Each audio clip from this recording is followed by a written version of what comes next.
శ్రీ గురుభ్యో నమః. శ్రీమాత్రే నమః.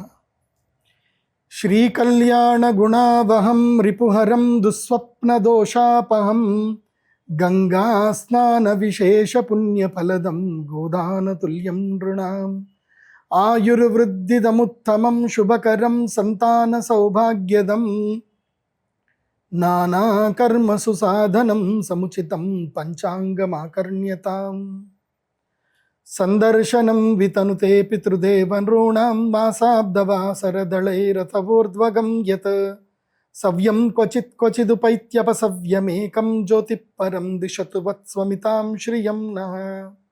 అచింత్యావ్యక్తరూపాయ నిర్గుణాయ గుణాత్మనే సమస్త జగదాధారమూర్తయే బ్రహ్మణే నమః. శ్రీమాత్రే నమః. శ్రీ గురుభ్యో నమః. సత్యాభిఘ్నకరాబ్జోత్థాన్ పంచాశద్వర్ష పూజకాన్ సత్యప్రమోద తీర్థార్యాన్ నౌమిన్యాయ సుధారతాన్ ఉత్తరాది మఠాధీశాన్ సీతాపత్యర్చకాన్ మునీన్ రఘుత్తమ సకాశస్థాన్ సత్యాత్మానాం గురూన్ భజే. శ్రీమాత్రే నమః. సమస్త హైందవ జాతికి, భారతీయులందరికీ, ముఖ్యంగా నా ప్రియమైనటువంటి తెలుగు ప్రజలందరికీ కూడా శ్రీ పరాభవనామ సంవత్సర ఉగాది శుభాకాంక్షలు. తిథేశ్చ శ్రియమాప్నోతి వారాత్ ఆయుష్యవర్ధనం నక్షత్రాత్ హరతే పాపం యోగాద్ రోగ నివారణం కరణాత్ కార్యసిద్ధి స్యాత్ పంచాంగ ఫలముత్తమం. మనము ప్రతిరోజు పంచాంగం వినాలి. అందులోనూ ముఖ్యంగా ఉగాది రోజున పంచాంగ శ్రవణము తప్పకుండా వినాల్సిందే. ఉగాది రోజున చేయవలసింది తైలాభ్యంగనము. తైలముతో చక్కగా ఒంటికంతా తైలం పూసుకొని చక్కగా స్నానం చేసి సూర్య నమస్కారాలు చేసి తల్లిదండ్రులకు నమస్కారం చేసి నూతన వస్త్రాలు ధరించి, అదేవిధంగా షడ్రుచులు తీపి, చేదు, ఒగరు, కారము ఇవన్నీ కలిపి ఏదైతే ఉంటుందో ఉగాది పచ్చడిని ఈరోజు అందరూ సేవించాలి. అది భగవంతుడికి నైవేద్యం పెట్టి. అదేవిధంగా తల్లిదండ్రులకు నమస్కారం చేయాలి, గురువులకు నమస్కారం చేయాలి. ఈరోజు తప్పకుండా అందరూ కూడా పంచాంగ శ్రవణం చేయాలి. ఇక కాలము పరిగెడుతుంది, ఆధునిక కాలము, టెక్నాలజీ పెరిగిపోయింది. మాకు కూడా ప్రెషర్స్ బాగా పెరిగిపోయాయి. ఒకప్పుడు ఉగాది పంచాంగ శ్రవణం అంటే ఆ ఊరిలో ఉండేటువంటి పురోహితుడు, ఆ ఊరికి సంబంధించిన జ్యోతిష్య పండితుడు, ఆ రాజ్యానికి సంబంధించి రాజుగారి దగ్గర ఉండేటువంటి ప్రధాన జ్యోతిష్య పండితులు ఉగాది రోజు ఆస్థానానికి వెళ్ళి పంచాంగ శ్రవణం చెప్పేటువంటి వాళ్ళు. ప్రజలందరూ కూడా పెన్ను పేపర్లు తెచ్చుకొని అందరూ కూడా నోట్ చేసుకునేవాళ్ళు. ఈ సంవత్సరం ఏ పంటలు వేయాలి, కార్తెలు ఎప్పుడు వస్తాయి, ఏ కార్తెలు ఏ పంటలు వేయాలి, ఈసారి వర్షాలు ఎక్కువ పడతాయా పడవా, ఏ పంటలు వేయాలి ఏ పంటలు వేయకూడదు, ఇలా అందరూ రాసుకొని ఆ సంవత్సరానికి సరిపడా ఎలా ఉంది అనే దాని మీద నిర్ణయం తీసుకొని ఆ సంవత్సరం ఏ పన్ను చేయాలి ఏ పన్ను చేయకూడదని నిర్ణయించుకునేవాడు. మరి ఇప్పుడేమో టెక్నాలజీ పెరిగిపోయింది. ముందుగానే అందరికీ రాశి ఫలాలు చెప్పే పరిస్థితి ఇప్పుడు వచ్చింది. కాబట్టి ఒకవేళ అందరూ కూడా ఉగాదికి ముందు ఈ రాశి ఫలాలు విన్నా కానీ మళ్ళీ ఉగాది రోజు కూడా మళ్ళీ రాశి ఫలాలు శాస్త్రరీత్యా వినాలి. కాబట్టి ఉగాది రోజు అందరూ తప్పకుండా ఈ రాశి ఫలితాల్ని మళ్ళీ వినండి. తప్పకుండా అందరూ ఒక పెన్ను పేపర్ పెట్టుకోండి. నేను చెప్పేటువంటి విషయాలన్నీ కూడా నోట్ చేసుకోండి. క్యాలెండర్లో డేట్తో సహా చాలా విషయాలు చెప్తాను, అవన్నీ కూడా నోట్ చేసుకోండి. ఈ సంవత్సరం ఎలా ఉండబోతుందో అన్ని విషయాలు చెప్తాను, జాగ్రత్తగా అందరూ కూడా నోట్ చేసుకోండి. ఉగాది పంచాంగ శ్రవణం చెప్పే ముందు మొట్టమొదటిగా దీనికి ఉగాది అని పేరు ఎందుకు వచ్చింది అని చెప్పానంటే, మన తెలుగులో మనం అందరం కూడా ఉగాది అని అంటాము, కానీ వాస్తవంగా దీని పేరు యుగ ఆది. యుగమునకు ఆది అంటే యుగాలన్నీ మొదలయ్యేది ఈ రోజుతో మొదలవుతాయి. కాబట్టి మీనరాశిలో సూర్యగ్రహం ఉంటాడు, అదేవిధంగా అశ్విని నక్షత్రంలో చంద్రుడు ప్రారంభం చేయనప్పుడు అది చైత్రమాసం నుంచి ప్రారంభమవుతుంది. ఏ మాసములో అయితే గనక అశ్విని నక్షత్రములో చంద్రుడు ఉన్నప్పుడు పూర్ణబింబం అవుతాడో అది ఆశ్వీజ మాసము. చిత్తా నక్షత్రంలో ఎప్పుడైతే గనక చంద్రుడు పౌర్ణమి రోజు వస్తాడో అది చైత్రమాసం. సో చైత్రమాసము మొదలు మళ్ళీ చైత్రము, అక్కడి నుంచి తీసుకొని వైశాఖము, జ్యేష్ఠము, ఆషాఢం, శ్రావణం, భాద్రపదం 6 నెలలు అయిన తర్వాత ఆశ్వీజ మాసం. చైత్రమాసము ఆశ్వీజ మాసం అన్నట్టు ఉంటుంది. అట్లాగే మనకి ఎట్లాగైతే కనుక ఉగాది మనకి ఈ సంవత్సరం ఏంటి అంటే పరాభవనామ సంవత్సరం అనేది మనకు ఉగాది. అట్లాగే వింధ్య పర్వతానికి ఒకవైపుగా ఉండేటువంటి వాళ్ళకు ఉత్తరం వైపు ఉండే వాళ్ళందరూ కూడా భార్గస్పత్యమానాన్ని పాటించాలి. అక్కడ వాళ్ళకి ఆశ్వయుజ మాసంతో వాళ్ళకి సంవత్సరం మొదలవుతుంది. వాళ్ళకి అది భార్గస్పత్యమానము. వాళ్ళకి అందరికి కూడా రౌద్రి నామ సంవత్సరం. అంటే మధ్యప్రదేశ్కి పైన ఎవరైతే ఉంటారో వాళ్ళందరికీ ఈ సంవత్సరం రౌద్రి నామ సంవత్సరం. అంటే ఉత్తర భారతదేశానికి రౌద్రి నామ సంవత్సరము, దక్షిణ భారతదేశానికేమో పరాభవ నామ సంవత్సరం. ఇది బాగా గుర్తుపెట్టుకోండి. మరి ఈ సంవత్సరానికి పరాభవ నామ సంవత్సరం అని పేరెందుకు వచ్చింది? పరాభవం అంటే అర్థం ఏమిటి? ఇది మనకి అర్థం చేసుకోవాలి. ఈ సంవత్సరము మనం రెండూ చూడాలి. రౌద్రినామ సంవత్సరాన్ని చూడాలి, పరాభవనామ సంవత్సరం ఉండాలి. మన భారతదేశము ఉత్తర భారతదేశంగాను దక్షిణ భారతదేశంగాను ఏం చేశారు అంటే, శ్రీశైలస్య దక్షిణ ప్రదేశే చాంద్రమానో గ్రాహ్య తద్దక్షిణ దేశే సౌరమానో గ్రాహ్య అని చెప్పారు. అంటే శ్రీకాళహస్తి జ్యోతిర్లింగం ఏదైతుందో, శ్రీకాళహస్తి పంచభూతలింగం ఏదైతుందో అక్కడికి తీసుకోవాలి. తర్వాత శ్రీశైలానికి కూడా తీసుకోవాలి. శ్రీశైలం తర్వాత వింధ్య దేశం అంటే బైద్యనాథ్ జ్యోతిర్లింగం ఏదైతే మహాకాళేశ్వర్ ఏదైతే ఉంటుందో అక్కడికి కూడా తీసుకోవాలి. మహాకాళేశ్వరుడికి ఉత్తరం వైపు ఉన్నటువంటి యొక్క ప్రదేశం అంతా కూడా భార్గస్పాత్యమానము. అలాగే మహాకాళేశ్వరుడికి, శ్రీశైలానికి, అదేవిధంగా శ్రీకాళహస్తి వరకు ఉన్న మధ్యప్రదేశం ఏదైతే ఉందో ఇక్కడంతా కూడా చాంద్రమానమే. శ్రీకాళహస్తి నుంచి దక్షిణ భాగం ఏదైతే ఉందో అంటే తమిళనాడు ప్రదేశం అంతా కూడా, కేరళ, తమిళనాడు ఆ ప్రదేశం అంతా కూడా ఏమిటంటే కనుక సౌరమానం అనేది తీసుకుంటారు. అంటే అక్కడ సూర్య సంక్రమణాన్ని బట్టి అక్కడ సంవత్సరం ఉంటుంది, ఇక్కడ చంద్ర సంక్రమణం బట్టి మనకు ఉంటుంది, అక్కడ గురుగ్రహ సంక్రమణం బట్టి ఉత్తర భారతదేశంలో ఉంటుంది. ఇది మనం తెలుసుకోవాలి. ఇక పరాభవనామ సంవత్సరం. ఈ పరాభవనామ సంవత్సరం యొక్క ముఖ్య ప్రధానంగా ఏమిటి అంటే పరాభవం. ఏంటి పరాభవం? అరే పరాభవం చూసావురా, పరాభవాలు చూస్తారా అంటే పరాభవం అంటే ఓడిపోవడం. ఇక్కడ నుంచి వీళ్ళు ఓడిపోతారు. ఎవరు ఓడిపోతారు? అందరూ ఓడిపోతారా అంటే కాదు. ఎవరైతే గనక మదగర్వముతో దర్పముతో ఉంటారో, ఎవరైతే ప్రజలని ఇబ్బంది పెట్టాలని చూస్తారో, ఎవరైతే దేశ వినాశనాన్ని కోరుకుంటారో, ఎవరైతే ప్రజా వినాశనాన్ని కోరుకుంటారో, ఎవరైతే స్వార్థ చిత్తముతో ఉంటారో, ఎవరైతే కుళ్ళు రాజకీయాల్ని పెంపొందింపజేస్తారో, స్వార్థము గురించి మనుషుల్ని వాడుకుంటారో, స్వార్థం గురించి దేవుళ్ళని అడ్డంగా పెట్టుకొని మనుషుల్ని తమ బానిసలుగా మార్చుకుంటారో, అలాంటి వాళ్లకు ఇది పరాభవం. చెడ్డవాళ్లకు పరాభవం, మంచి వాళ్ళకి విజయ్. అర్థమవుతుంది కదా? అందుకే ఈ సంవత్సరం రెండు రకాలుగా ఉంది, రౌద్రి, పరాభవం. అంటే ఎవరైతే కనుక మదగర్వంతో ఉంటారో చెడ్డవాళ్ళందరికీ పరాభవము ఈ సంవత్సరం తప్పకుండా జరుగుతుంది. కాబట్టి మంచి వాళ్ళందరూ సంతోషంగా ఉండండి, మీకేం కాదు. చెడ్డవాళ్ళందరూ కూడా ఇక మీకు శిక్ష పడే సమయం వచ్చింది, పరాభవం వచ్చే సమయం వచ్చింది అనేది గుర్తుపెట్టుకోండి. ఈ సంవత్సరము జడ్జిమెంట్ ఇయర్.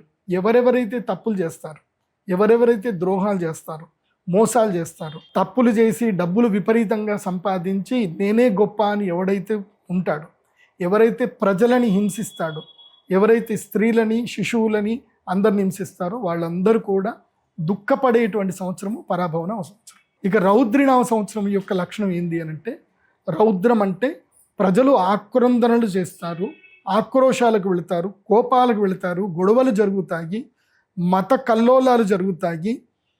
ఇవన్నీ కూడా ఎక్కడ జరుగుతాయి? మహాకాళేశ్వరుడికి ఉత్తరం వైపు గంతే జరుగుతుంది. అంటే బెంగాల్ కానీ, బీహార్ కానీ, అదేవిధంగా హర్యానా కానీ, ఈ రాష్ట్రాలలో ఇక్కడ మత కల్లోలాలు ఎక్కువగా జరిగేటువంటి అవకాశం ఉంటుంది. ముఖ్యంగా మధ్యప్రదేశ్లోను, అదేవిధంగా ఉత్తరప్రదేశ్లోను కూడా మత ఛాందసవాదులు ఎక్కువ అవుతారు. వాళ్ళు చేసేటువంటి విచ్చలవిడితనాలకు సామాన్యులు కూడా బలయ్యే అవకాశం ఉంటుంది. ఈ సంవత్సరము కొన్ని రాష్ట్రాల్లో, ముఖ్యంగా వెస్ట్ బెంగాల్లో కానీ అక్కడ రాష్ట్రపతి పరిపాలన వచ్చేటువంటి అవకాశం ఉంటుంది. అదేవిధంగా ఈశాన్య రాష్ట్రాల్లో కూడా మళ్ళీ పూర్తిగా రాష్ట్రపతి పరిపాలన పెరిగేటువంటి అవకాశం ఉంటుంది. కశ్మీర్లోనూ మళ్ళీ రాష్ట్రపతి పరిపాలన కూడా వచ్చే అవకాశాలు ఈ సంవత్సరం మెరుగ్గా కనిపిస్తున్నాయి. అది కూడా సెప్టెంబర్ మాసంలో ఎక్కువగా ఉంటున్నాయి, భాద్రపద మాసంలో ఎక్కువగా కనబడే అవకాశాలు ఉన్నాయి. ఇక ఈ సంవత్సరము నవనాయకుల ఫలితాలు ఎలా ఉన్నాయి? ముందుగా పరాభవనామ సంవత్సరం. ఇప్పుడు కలియుగము గడిచి ఎన్ని సంవత్సరాలు జరిగిందనంటే 5127 సంవత్సరాలు అయ్యింది. కలియుగం యొక్క మొత్తం ఎన్ని సంవత్సరాలు కలియుగం అంటే 42,000 సంవత్సరాలు కలియుగం ఉంటుంది. అందులోపల 5,120 సంవత్సరాలు అయిపోయానంటే కలియుగంలో కేవలము 1%, 1.5% లోపలనే కలియుగం అయిపోయింది. ఇక అంటే సంధికాలం అయిపోయింది. వాస్తవమైన కలియుగం ప్రారంభమయ్యేది ఇప్పటి నుంచి ఎలా ఉంటుంది అని అంటే, నీళ్ల కోసం కష్టాలు ప్రారంభమవుతాయి. జాగ్రత్తగా వినండి, నీళ్ల కోసం కష్టాలు ప్రారంభమవుతాయి. మీరు ఇప్పటి వరకు లీటర్ నీళ్లు 20 రూపాయలు పెట్టి కొనుక్కుంటున్నారుగా, ఇకపై 25 రూపాయలు అవుతుంది, తర్వాత 30 రూపాయలు అవుతుంది. రస పదార్థాలన్నీ కూడా, జల పదార్థాలన్నీ కూడా ధరలు పెరిగిపోతాయి. ఆయిల్ ధరలు పెరిగిపోతాయి, గ్యాసుల ధరలు పెరిగిపోతాయి. సో ఇక్కడి నుంచి వస్తువుల యొక్క ధరలు పెరుగుతాయి. కాబట్టి మీ యొక్క ఇన్కమ్ కూడా పెంచుకునే ప్రయత్నం చేయాలి. చెప్తాను, ఇంకా నవనాయకుల ఫలితాలు చెప్పినప్పుడు చాలా విషయాలు చెప్తాను. ఇప్పుడు ఎందుకు ఈ విషయం చెప్తున్నాను అంటే, ఇది కలికాలము యొక్క వాస్తవమైన సిచ్యువేషన్స్ ప్రారంభమవడం మొదలవుతుంది. ఇప్పటి నుంచి మొదలవుతుంది. ప్రజల్లో దైవం పట్ల భయం ఎక్కువగా పెరుగుతుంది, దైవం పట్ల సానుకూలత పెరుగుతుంది, భయం ఎక్కువ అవుతుంది, పాపభీతి పెరుగుతుంది. కాబట్టి ఎక్కువగా దేవాలయాలకు వెళతారు, దేవుళ్ళని శరణాగతి వెళతారు, యజ్ఞ యాగాదులు ఎక్కువగా జరుగుతాయి. ఈ సంవత్సరము బాగుంది. ఈ సంవత్సరము రాజాది నవనాయకుల యొక్క ఫలితాలు చూద్దాము. దానికన్నా ముందు ఈ సంవత్సరం ఎలా ఉంటుంది, పరాభవనామ సంవత్సరం యొక్క పేరుతోటి ఏముంటుంది అని చెప్పారు. పార్థివైర్ మండలీకైశ్చ సామంతైర్ దండనాయకై పీడ్యంతే వై ప్రజా సర్వా క్షుధార్థాశ్చ పరాభవే. పరాభవనామ సంవత్సరం ఎలా ఉంటుంది అనేది మనకి ఈ సంవత్సరం మొదల్లోనే తెలుస్తుందండి. ఏమని చెప్తున్నారు? పార్థివైర్ మండలీకైశ్చ సామంతైర్ దండనాయకై పీడ్యంతే ప్రజా పీడ్యంతే, ప్రజలు పీడింపబడతారు. సామంతరాజుల చేత కానీ, అదేవిధంగా దేశాలు కొట్లాడుకునే దానితోటి కానీ ప్రజలు విపరీతమైనటువంటి దుఃఖం పడతారు. ఇది వాస్తవమే. పరాభవనామ సంవత్సరం మొదలయ్యింది. ఈరోజు పరాభవనామ సంవత్సరానికి దాదాపుగా 35వ రోజు 30వ రోజు అవుతుంది. సో పరాభవనామ సంవత్సరం మొదలై మనకి చంద్రగ్రహణము, సూర్యగ్రహణం వచ్చింది. చంద్రగ్రహణం ఏ రోజైతే ఏర్పడిందో అదే రోజు యుద్ధం ప్రారంభమైంది. ఏది? ఇరాను, ఇజ్రాయిలు, అదేవిధంగా అమెరికా యుద్ధం ప్రారంభమైంది. ఇది మామూలు యుద్ధం అయితే కాదు, ఇది చాలా పెద్ద యుద్ధము. ఇది ప్రపంచ యుద్ధానికి దారి తీసేటువంటి యుద్ధము. ఇది జరుగుతుంది కూడా. ఇది ఒక ఆర్థిక సంక్షోభానికి ప్రజల్ని ముందుకు తీసుకెళ్తుంది. ఆర్థిక సంక్షోభం లోపలికి ప్రజలందరినీ నెడుతుంది. ఎక్కడో అక్కడ యుద్ధం జరిగింది, మనకేం జరగదు అని మాత్రం అనుకోవద్దు. దీనివల్ల ఏం జరుగుతుంది అని అంటే, విపరీతమైనటువంటి సంక్షోభం ఏర్పడుతుంది. ముఖ్యంగా ప్రజల్లో నీటి ఎద్దడి ఏర్పడుతుంది. ఇప్పుడు మనం ఇరాన్ కానీ, ఇరాక్ తీసుకున్నా, సౌదీ అరేబియా, బెహ్రాను, తర్వాత అరబ్ కంట్రీ, ఎడారి దేశం అని అంటారు. ఎడారి దేశంలో నీళ్లు లేవు. వాళ్ళు సముద్రం నీళ్ళని మార్చుకొని వాళ్ళు మంచినీళ్ళ కింద మార్చుకుంటున్నారు. కాబట్టి ఇప్పుడు దాని మీద కూడా దాడి జరుగుతుంది. క్షుధార్త, ఆకలి బాధతో ప్రజలు అల్లకల్లోలం ఉంటుంది, విలవిల్లాడుతూ ఉంటారు.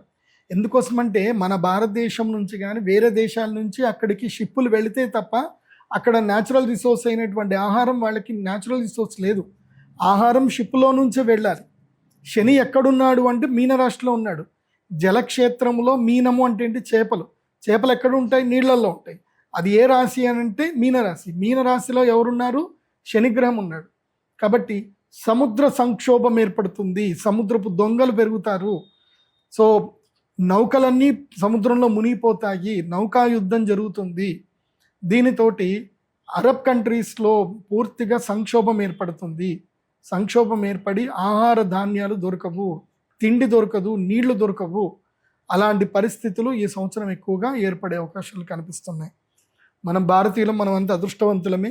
ఇది మళ్ళీ ఏం చెప్తున్నారు? మన భారతదేశానికి చూస్తే, దీని లెక్క ప్రకారం మన దాంట్లో కనుక చూస్తే కనుక భారతదేశంలో ప్రజలందరూ కూడా రోగపీడితులు ఎక్కువగా అవుతారు. ముఖ్యంగా ఒక మహమ్మారి ఉంది, డయాబెటీస్ అనే ఒక మహమ్మారి ఉంది. అది 10 మందిలో 8 మందికి తగులుతుంది. సో దాని యొక్క మహమ్మారికి అందరూ కూడా లోనవుతూనే ఉంటారు. ఆహార పదార్థాలు విచారణ ప్రజల్లో మార్పు తీసుకురావాలి. అందుకే ఈ సంవత్సరము అపరధాన్యములైనటువంటి చామలు, కొర్రలు ఇవన్నీ కూడా బాగా పండుతాయి. నేను ఈ సంవత్సరం రైతులందరికీ కూడా చెప్పేది ఏమిటంటే, కొన్ని విషయాలు కూడా చెప్తాను, కానీ ఇప్పుడు ఈ సంవత్సరానికి సంబంధించిన శ్లోకం ద్వారా మీకు చెప్పేది ఏంటంటే, రైతులు ఈజీ మెథడ్లో పంటలు పండించడానికి చూడకండి. హైబ్రిడ్ విత్తనాల జోలికి వెళ్ళకండి. హైబ్రిడ్ విత్తనాలను దూరం పెట్టండి. ఎందుకోసమంటే అన్నం పెట్టేది మీరే అన్నం సరిగ్గా పెట్టకపోతే ప్రజలందరూ కూడా ఆరోగ్యం పాడు చేసుకుంటారు. ఆ ప్రజల్లో ఎవరు ఉండరు, మీ కుటుంబ సభ్యులు కూడా ఉంటారు. కాబట్టి రైతులందరూ కూడా దేశీ విత్తనాలు తీసుకోండి. నవారా, రత్నచోడి, అదేవిధంగా ఇంకా చాలా ఉన్నాయి, చిట్టి ముత్యాలు లాంటివి దేశవాళీ విత్తనాలు తీసుకొని పంటలు పండించండి. వాటిని వృద్ధి చేయండి అని చెప్తాను. హైబ్రిడ్ విత్తనాలు జోలికి వెళ్ళకండి, హైబ్రిడ్ వడ్ల జోలికి వెళ్ళకండి అని చెప్పి రైతులందరూ కూడా చెప్తున్నాను. ఎందుకోసం అంటే క్షుధార్తాహ, క్షుత్ అంటే ఆకలి బాధలు. ఈ సంవత్సరం ప్రజలకి ఆకలి బాధ ఎక్కువగా ఉంటుంది. ఆకలితో చాలామంది అలమటిస్తారు. ఇవాళ ప్రపంచం మొత్తం మీద అందరికీ ఆహారం పెడుతుంది ఎవరు అంటే భారతదేశం. ప్రపంచం మొత్తం మీద ఆకలి 30% ఆకలి తీరుస్తుంది భారతదేశం. మన భారతీయ రైతులు పండించేటువంటి ఏవైతే బియ్యం ఏదైతే ఉన్నాయో, ఆహార ధాన్యాలు ఏవైతే ఉన్నాయో అవి ప్రపంచ దేశంలో అందరు తింటున్నారు. కానీ ఈ సంవత్సరం ఏం జరుగుతుంది అని అంటే, ప్రకృతి విపత్తులు బాగా పెరుగుతాయి, ఆహార ధాన్యం లోపల నష్టం జరుగుతుంది, ప్రజలు ఎక్కువగా వ్యవసాయం చేయడానికి మక్కువ చూపించరు. ఇది ఈ సంవత్సరం చాలా దారుణాలు ఉన్నాయి. మక్కువ చూపించరు. ప్రజలు ఏం చేస్తారు అంటే ఈజీ మెథడ్లోకి వెళతారు. దానితోటి కలుషితమైన ఆహారము, హైబ్రిడ్ విత్తనాలు, హైబ్రిడ్ ఆహార పదార్థాలు ప్రజల్లోకి వెళతాయి. దాంట్లో ప్రజలందరూ కూడా ఆహారం సరిగ్గా దొరకదు, తిన్న ఆహారంతో కడుపు సరిగ్గా నిండదు, రోగాల బారిన పడతారు. అందుకే ఏం చెప్పారు, పీఠ్యంతే వై ప్రజాహ, ప్రజలందరూ కూడా పీడింపబడతారు. క్షుధార్తాహ, ఆకలి బాధలు ఉంటాయి, నీటి ఎద్దడి కొనసాగుతుంది, ప్రజల్లో నీళ్లు కలుషితమైపోతాయి, విషపూరితమైన నీళ్లు తాగి మూకుమ్మడిగా జనాలు చనిపోయే అవకాశం ఈ సంవత్సరం ఎక్కువగా ఉంటుంది. కాబట్టి నీటి పట్ల అప్రమత్తత పాటించండి. ఈ సంవత్సరము ప్రజలు కాపాడుకోవాల్సింది నీళ్లను కాపాడుకోవాలి, నీటిని జాగ్రత్తగా వాడుకోండి. బాగా గుర్తుపెట్టుకోండి. ఇంకొక ట్రిక్ చెప్తాను. ఈ మధ్య కొన్ని వాటర్ బాటిల్స్ వచ్చాయి, మీకు అమెజాన్ లాంటి వెబ్సైట్లో దొరుకుతాయి. ఆల్కలైన్ వాటర్ బాటిల్స్ అని దొరుకుతున్నాయి. అవి ఎంతనో 600 800కు దొరుకుతున్నాయి. ఆ వాటర్ బాటిల్లో నీళ్లు పోసుకొని దాన్ని ఒక 2 minutes చక్కగా షేక్ చేసి దాన్ని తాగితే అవి ఆల్కలైన్ వాటర్గా మారుతున్నాయి. సో వాటర్ చాలా important. High pH level water తాగకుండా చక్కగా ఆల్కలైన్ వాటర్, ఫిల్టరైజ్ వాటర్ తాగండి. ముఖ్యంగా సిటీలలో ఉండేటువంటి వాళ్ళు బోర్ల మీద డిపెండ్ అవ్వకుండా వర్షపు నీటిని సేవ్ చేసుకోండి. ఆహార భద్రత పట్ల ప్రజల్లో చైతన్యం తీసుకురావాలి ప్రభుత్వాలు. ఈ సంవత్సరం ఫుడ్ కార్పొరేషన్ ఆఫ్ ఇండియా చాలా గట్టిగా పనిచేయాలి. ఈ సంవత్సరం విరివిగా ఆహార పదార్థాలు దొరకవు, ఆహార సంక్షోభం ఏర్పడుతుంది, కూరగాయల సంక్షోభం ఏర్పడుతుంది. కాబట్టి దీని పట్ల కొంతమంది రైతులకు లాభం కలగొచ్చు, కానీ చాలామంది ప్రజలు మాత్రం కూరగాయలు, సరైన ఆహార పదార్థాలు దొరకక కలుషితమైన ఆహార పదార్థాలు తింటూ ప్రజలు ఇబ్బందులు పడే అవకాశం ఈ సంవత్సరం కనిపిస్తుంది. ఇదే పరాభవన సంవత్సరం యొక్క పేరు యొక్క ఆ శ్లోకానికి సంబంధించిన ప్రధానమైనటువంటి అర్థం. అట్లాగే రౌద్రినామ సంవత్సరం వచ్చింది. దాని యొక్క అర్థం ఏమిటి అని తెలుసుకుంటే, అన్యోన్య నృప సంక్షోభ, చోరవ్యాఘ్రాదితో భయం, మధ్యవృష్టిర్ అనర్ఘత్వం, రౌద్రాబ్దే మధ్యమం ఫలం.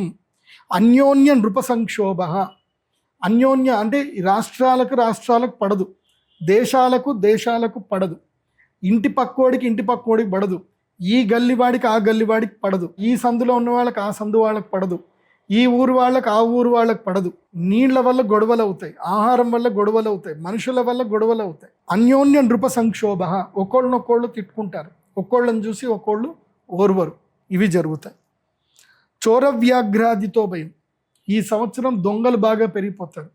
ఈజీ మనీకి అలవాటు పడి జనాలు చాలామంది మోసపోయే అవకాశం ఉంటుంది. ఒక్కటి బాగా గుర్తుపెట్టుకోండి, జీవితం లోపల ఎవరైనా మీకు ఏ యూట్యూబ్ ఛానల్లో అయినా, ఎక్కడైనా, ఏ సోషల్ మీడియాలో అయినా మీకు ఇది ఫ్రీ అని చెప్పారే అనుకోండి, వాళ్ళని బ్లాక్ చేయండి. ఎవడైతే ఫ్రీ అన్నాడో వాడిని బ్లాక్ చేసేయండి. ఫ్రీ ఏదీ లేదు ప్రపంచం. ఫ్రీ అంటే అర్థం ఏంటంటే ఎరేసారు అని అర్థం. చేపకి ఎర ఎట్లా వేస్తారు? ఫ్రీగా వేస్తారు. ఫ్రీగా దొరుకుతుంది అని చేప వస్తుంది, ఎరకు పడుతుంది. కాబట్టి ఫ్రీ అన్న వర్డ్ ఎక్కడైతే మీరు వింటారో అక్కడ మీరు ఎరకి గురి కాబోతున్న చేపలు అని అర్థం చేసుకోండి. సో ఫ్రీ అన్న వర్డ్కి దూరంగా ఉండండి. ఎందుకోసమంటే ఈ సంవత్సరము చోరా అంటే దొంగల భయం ఎక్కువగా ఉంటుంది, బాగా గుర్తుపెట్టుకోండి. అది కాకుండా ఎవడైనా సరే మీరు ₹1,00,000 ఇవ్వండి, మీకు నెలకి ₹5 వడ్డీ ఇస్తాము, ₹10 వడ్డీ ఇస్తాము అని అంటే మాత్రం నమ్మకండి.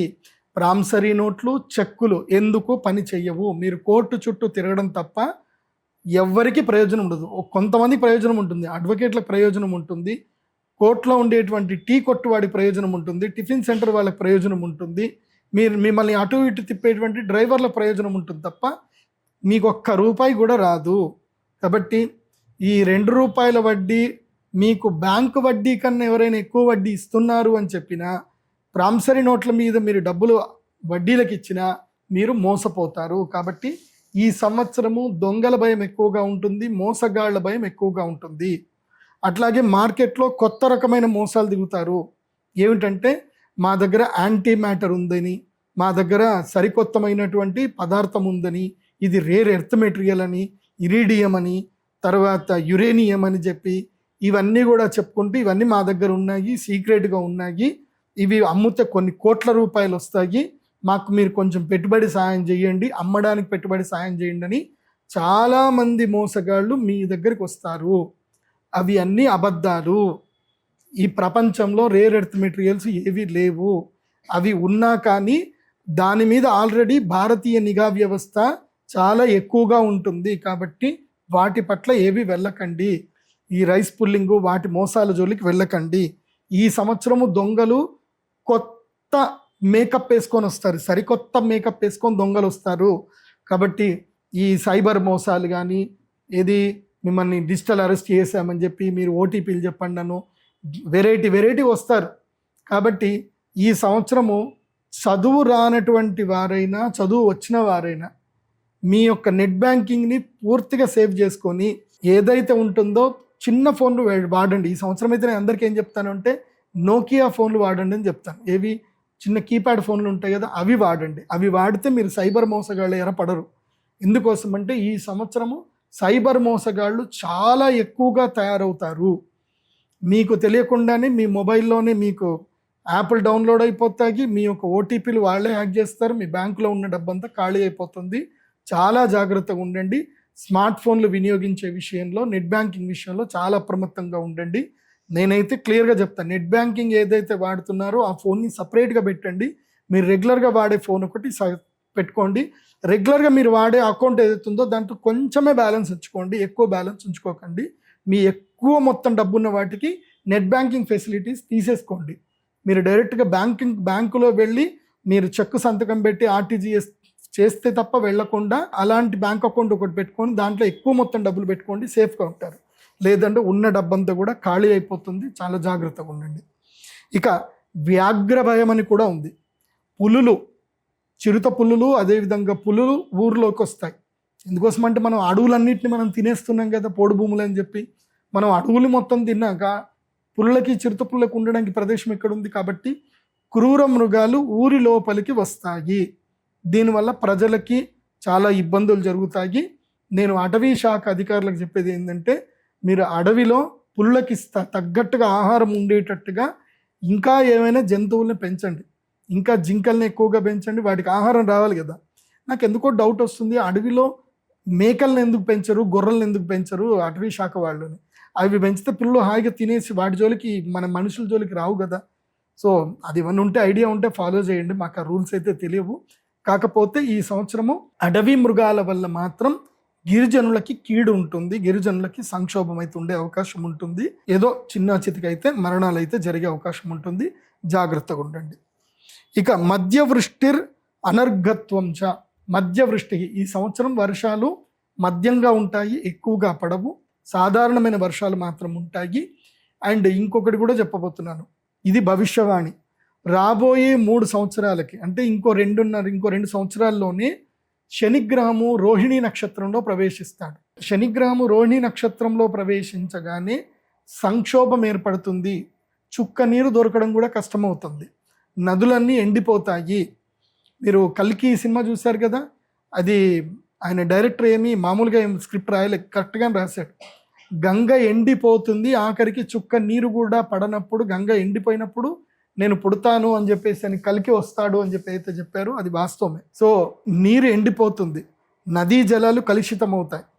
నేను ప్రభుత్వాలకు రిక్వెస్ట్ చేసేది ఏంటంటే, ముఖ్యంగా ఈ రాబోయే పుష్కరాలు రాబోతున్నాయి కాబట్టి గోదావరి నదికి గౌరవ చంద్రబాబు నాయుడు గారు, అదేవిధంగా పవన్ కళ్యాణ్ గారు, అదేవిధంగా శ్రీ రేవంత్ రెడ్డి గారు, బట్టి విక్రమార్క గారు, మీ అందరికీ నేను రిక్వెస్ట్ చేసేది ఏంటంటే, నదీ జలాలని సంరక్షించండి, నదుల పక్కన చక్కగా చెట్లు పెట్టించండి, ఘాట్ల దగ్గర కలుషితం కాకుండా గాడ్లని పెట్టించండి. ఎందుకోసమంటే ఈ సంవత్సరము నీటిలో పడి చనిపోయే వాళ్ళు ఎక్కువగా ఉంటారు, అదేవిధంగా నీరు కలుషితం చేసే దుర్మార్గులు కూడా ఎక్కువగా ఉంటారు. కాబట్టి ముఖ్యంగా వాటర్ సప్లై బోర్డ్స్ దగ్గర కూడా సెక్యూరిటీని పెంచండి అని చెప్తున్నాను. అదేవిధంగా రైతులందరూ కూడా చెప్పేది ఏంటంటే, ఖర్చైనా పర్వాలేదు మోట బావులు తవ్వుకోండి, మీ యొక్క బోర్ పాయింట్స్ ఏవైతే ఉన్నాయో అవి రీఛార్జ్ అయ్యేటట్టుగా ప్లాన్ చేసుకోండి. ఎందుకోసమంటే ఏ నీటి ద్వారా అయితే మీరు పొలాలు చక్కగా పండించుకుంటున్నారో రేపు ఆ నీరు దొరకకుండా ఉంటే మీకు ఆ సంపాదన కూడా పోతుంది. కాబట్టి ఇప్పుడే మీ యొక్క బోర్లు అవన్నీ కూడా రీఛార్జ్ చేసుకోండి, నీటిని కాపాడుకునే ప్రయత్నం చేయండి. రాబోయే 2 సంవత్సరాల తర్వాత భయంకరమైన నీటి సంక్షోభం రాబోతుంది. ఇప్పుడే మీరు మెలకు ఉంటేనే మీరు నీటిని కాపాడుకునే ప్రయత్నం చేసుకోండి. సిటీలలో కూడా నేను గౌరవ ముఖ్యమంత్రులందరికీ కూడా చెప్పేది ఏంటంటే, సిటీ లోపల ఒక జీవో పాస్ చేయండి. అపార్ట్మెంట్లలో పడే వర్షపు నీళ్ళన్నీ కూడా ఒక్కొక్క ఫ్లాట్ 5,000 లీటర్ల నీళ్లు సేవ్ చేసుకోవాలని ఒక జీవో పాస్ చేయండి. ప్రతి ఒక్క ఫ్లాట్ ఓనరు 5,000 వర్షపు నీళ్ళని స్టోర్ చేసేది జీవం మీరు పాస్ చేసుకోండి. మీరు 20 ఫ్లాట్లు ఉన్నాయనుకోండి, 5,000 ఇంటూ 20 లీటర్లు సేవ్ చేసుకోవాలి. కింద వాటర్ ట్యాంకులు పెట్టుకోండి, మళ్ళీ పైకి తెచ్చుకుంటారా ఏదైనా చేయండి. మీ అపార్ట్మెంట్కి ఒక ఫ్లాట్కి 5,000 లీటర్లు వర్షం నీళ్ళు సేవ్ చేసుకోవాలని చెప్పి మీరు జీవో పాస్ చేయండి. ప్రజలు మారుతారు. కావాలంటే వాళ్ళకి సబ్సిడీలు ఇవ్వండి, వాటర్ ట్యాంకులు ఇప్పే విషయంలో సబ్సిడీలు ఇవ్వండి. ఎందుకోసమంటే రాబోయే 2 సంవత్సరాల తర్వాత భయంకరమైన జల సంక్షోభం రాబోతుంది. దానికి ఈ పరాభవనామ సంవత్సరమే సూచనగా ప్రారంభమవుతుంది. ఈ సంవత్సరం రాజాది నవనాయకుల ఫలితాన్ని చెప్తాను, వినండి. ఈ సంవత్సరము నవనాయకుల్లో 7 శుభులవుతున్నారు, 2 పాపులవుతున్నారు. కాబట్టి పరిణామాలు బాగా జరుగుతాయి, శుభాలు ఉన్నాయి కాబట్టి పరిణామాలు జరుగుతాయి. కానీ ఒకటి మనం అర్థం చేసుకోవాలి, ఈ కలికాలంలో మనం ఒక్కసారి గుండె మీద చేసుకొని చూద్దాము. మనకు చూస్తున్న వాళ్ళల్లో మంచి వాళ్ళు ఎంతమంది, చెడ్డవాళ్ళు ఎంతమంది, నిజాయితీగా ఉన్నది ఉన్నట్టుగా మనసులో ఉన్నది ఉన్నట్టుగా ప్రవర్తించే వాళ్ళు ఎంతమంది, లోపల కల్మషం పెట్టుకుంటూ ఉన్నవాళ్ళు ఎంతమంది చూస్తే మనకు తెలిసిపోతుంది.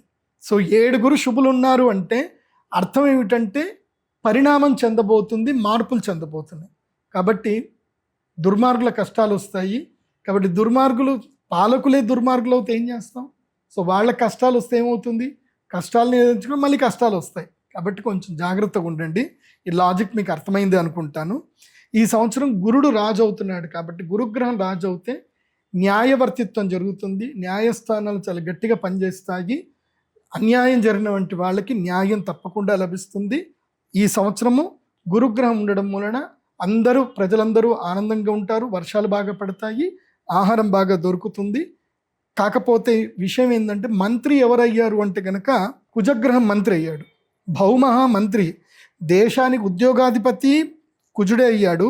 కాబట్టి కుజుడు ఉద్యోగాధిపతి అయ్యాడు, అశ్వాధిపుడు అయ్యాడు. కాబట్టి ఏమవుతుందంటే యుద్ధ భయం ఉంటుంది, దేశానికి యుద్ధ భయం ఉంటుంది.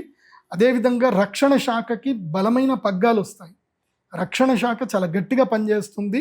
ఈ దేశంలో భారతదేశంలో అయితే కొన్ని రాష్ట్రాల్లో ముఖ్యంగా వెస్ట్ బెంగాల్లో మాత్రం ఎట్టి పరిస్థితుల్లో రాష్ట్రపతి పరిపాలన వస్తుంది. కాశ్మీర్లో కూడా రాష్ట్రపతి పరిపాలన ఏర్పడే అవకాశం ఈ సంవత్సరం ఉంటుంది. ఇక అర్ఘాధిప అంటే చక్కగా వర్షాలు, అర్ఘము అంటే ఏంటి? మేఘాలకు అధిపతి ఎవరు అంటే ఇందుహు, చంద్రుడు వచ్చాడు. కాబట్టి ఏం జరుగుతుందంటే వర్షాలు మంచిగానే పడితే కుంభవృష్టి పడుతుంది. ఈసారి కూడా క్లౌడ్ బస్ట్లు ఉంటాయి, బాగానే ఉంటుంది. సస్యాధిప దేవాదాయ అధిప సస్యాధిప అంటే చక్కగా సస్యములు పెంచే విషయంలో కానీ, దేవాదాయ అంటే దేవతలకు సంబంధించిన అధిపతి కానీ, దేవాలయాలకు అధిపతి కానీ ఈ సంవత్సరం గురువు అయ్యాడు కాబట్టి ఈ సంవత్సరం ప్రజలు ఎక్కువగా భక్తి విశ్వాసాల పట్ల అప్రమత్తత చూపిస్తారు. ఎక్కువగా దేవాలయాలు ఎక్కువగా వెళతారు ప్రజలు. హుండీలలో మాత్రం డబ్బులు వేయకండి ప్రజలు. ఎందుకోసమంటే ఎండోమెంట్ పరిధిలో ఉన్న దేవాలయాల్లో డబ్బులు వేయకండి, హుండీలో డబ్బులు వేయకండి. యజ్ఞ యాగాదులు కర్మలు చేయండి. ఎవరైతే గురువులు, ఎవరైతే స్వాములు, శృంగేరి పీఠము, కంచి పీఠము, అదేవిధంగా ద్వారకా పీఠము, ఉత్తరాది పీఠము, ఉడిపి పీఠాధిపతులు ఇలాంటి మఠాలకు వెళ్ళండి. అక్కడ పీఠాధిపతులకు మీరు గుళ్ళో వేయాలనుకున్నదంతా కూడా అక్కడ ఇవ్వండి. ఎందుకోసమంటే ధర్మాన్ని కాపాడుతుంది పీఠాధిపతులు. వాళ్ళు చెప్పడం వల్ల, మాలాంటి శిష్యులను వాళ్ళు తయారు చేయడం వల్ల, మేము మీ అందరికీ చెప్పడం వల్ల దేవాలయాలు అందరికీ వెళుతున్నారు. కాబట్టి ఆ దేవాలయాల్లో మీరు వేశారనుకోండి, ఆ మీరు హుండీలో వేసిన డబ్బులు నిరర్థకంగా పోతున్నాయి. కాబట్టి హుండీలో డబ్బులు వేయకండి. మఠాలల్లో పీఠాధిపతుల దగ్గరికి వెళ్ళి అక్కడ డబ్బులు వేయండి. ఎందుకోసమంటే ఈ సంవత్సరం యజ్ఞయాగాది కర్మలు పెరుగుతాయి, ధర్మం వృద్ధి జరుగుతుంది, గోసంపద వృద్ధి జరుగుతుంది. ఎవరైతే గోవులను కాపాడుతున్నారో, ధర్మాన్ని కాపాడుతున్నారో వాళ్ళతోటి మీరు అందరూ ఉండండి. ఇక సేనాధిపతి ఎవరు అవుతున్నారు అంటే ఇందుహు.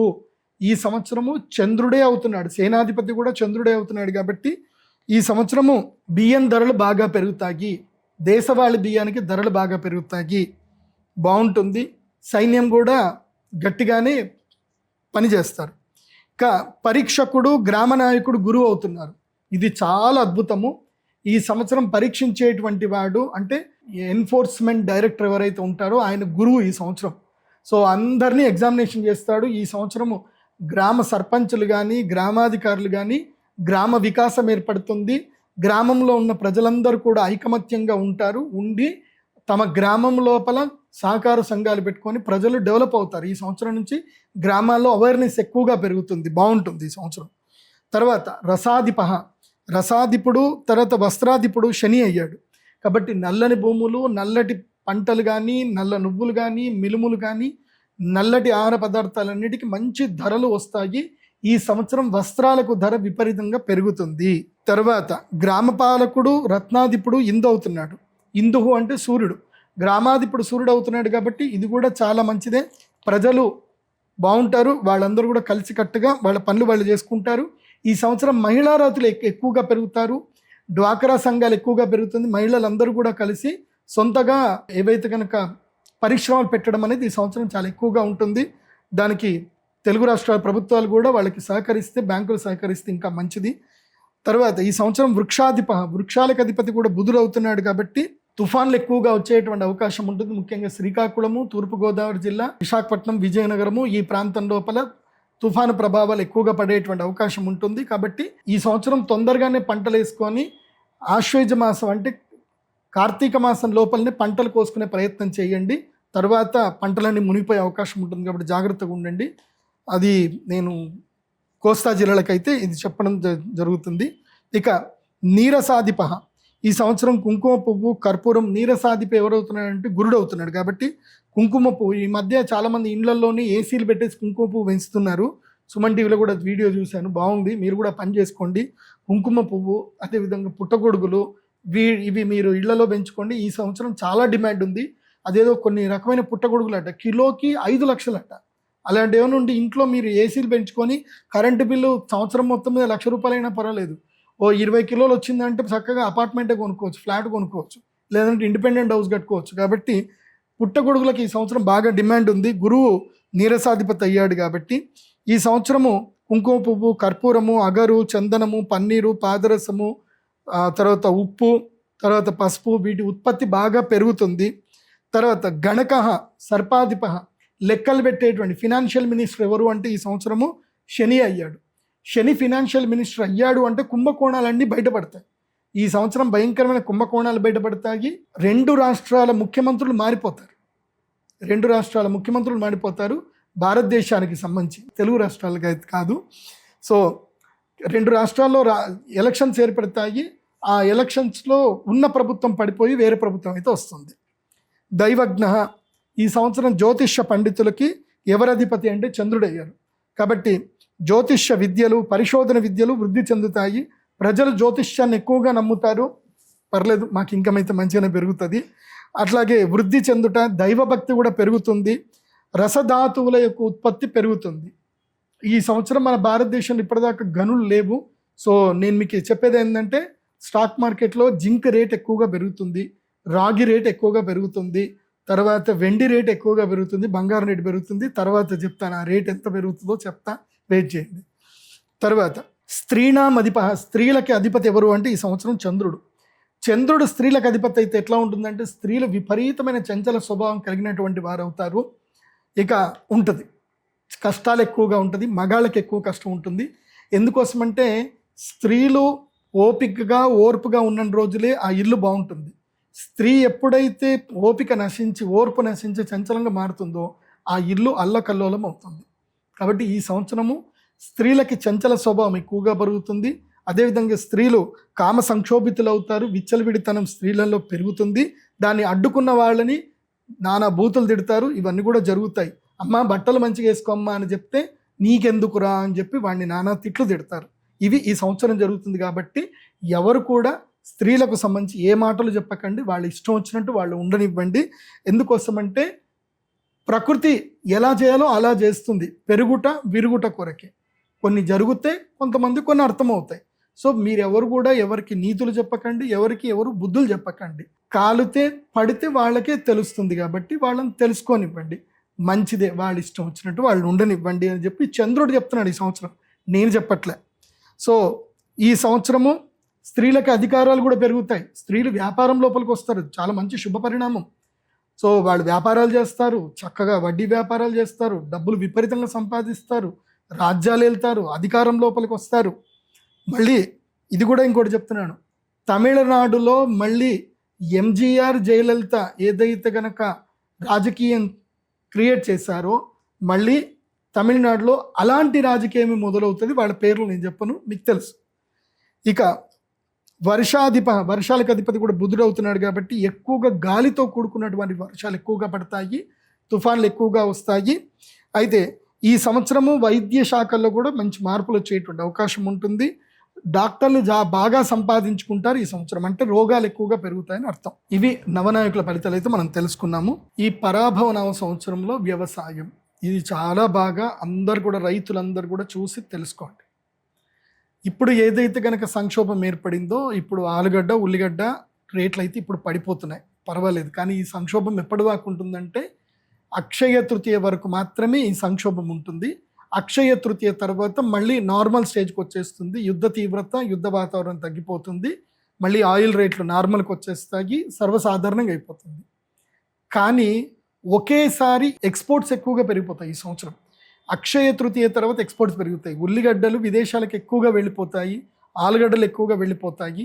కాబట్టి ఏం జరుగుతుంది అని అంటే ఈ సంవత్సరము పళ్ళ ధరలు బాగా పెరిగిపోతాయి. మామిడి పళ్ళ ధరలు విపరీతంగా పెరిగిపోతాయి. అండ్ వడగళ్ళ వానలు పడతాయి. అదేవిధంగా కూరగాయల ధరలు బాగా పెరుగుతాయి. నేను ఈ భాగ్యనగరానికి సిటీస్కి దూరంగా ఉండేటువంటి రైతులకు చెప్పేది ఏంటంటే కొత్తిమీర బాగా పెంచండి, పాలకూర బాగా పెంచండి. కొత్తిమీర పాలకూరతోటి మీరు లక్షల రూపాయలు సంపాదించవచ్చు. అదేవిధంగా టొమాటో కేవలము ఒక 5 రోజులు మాత్రం రాజ్యం వెళ్తుందండి. ఆ 5 రోజుల్లో టమాటో రేట్ ఇట్లా 100 రూపాయలకి రీచ్ అయిపోతుంది. 5-10 రోజులు అయితే కనుక టమాటా సంక్షోభం ఉంటుంది. అదేవిధంగా ఆలుగడ్డతో సంక్షోభం ఏర్పడుతుంది. తర్వాత ఉల్లిపాయలలో అందులోనూ తెల్ల ఉల్లిపాయలకైతే విపరీతమైన డిమాండ్ పెరుగుతుంది. సో ఈ సంవత్సరం ఉల్లిపాయ కన్నీరు పెట్టిస్తుంది. సో ఇవన్నీ జరుగుతాయి. రైతులకి కొంచెం లాభం అయితే కలుగుతుంది. కానీ సామాన్య ప్రజలకు, రిటైలర్స్ ఎవరైతే ఉంటారో కొనుక్కునేటువంటి ప్రజలకు మాత్రం అమ్మ ఉల్లిపాయ ధర పెరిగిపోయిందే అని బాధ అయితే కలుగుతుంది. కాబట్టి అక్షయ తృతీయ తర్వాత జూన్ జూలై నెలల్లో ఏదైనా ఒక 10 రోజులు మాత్రం ముఖ్యంగా టమాటా రైతులకు మాత్రం లాభం వచ్చే అవకాశం ఉంటుంది. కానీ అది కూడా చెప్తున్నాను, ఈ సంవత్సరము క్షుధార్త ప్రజలు ఆకలి బాధలు పడతారని ఉంది కాబట్టి ఇది విషయం చెప్తున్నాను.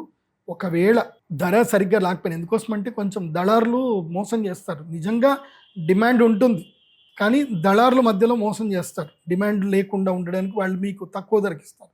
తక్కువ ధరకి రైతులు అమ్ముకోకండి. అంత అవసరం పెడితే టమాటాలు కట్ చేసేసుకొని వాటి కొంచెం ఉప్పు జల్లేసి ఎండబెట్టి పొడి చేసుకొని అమ్ముకోండి. అది కూడా మంచి 300 రూపాయల కిలో పోతుంది. కంగారు పడొద్దు.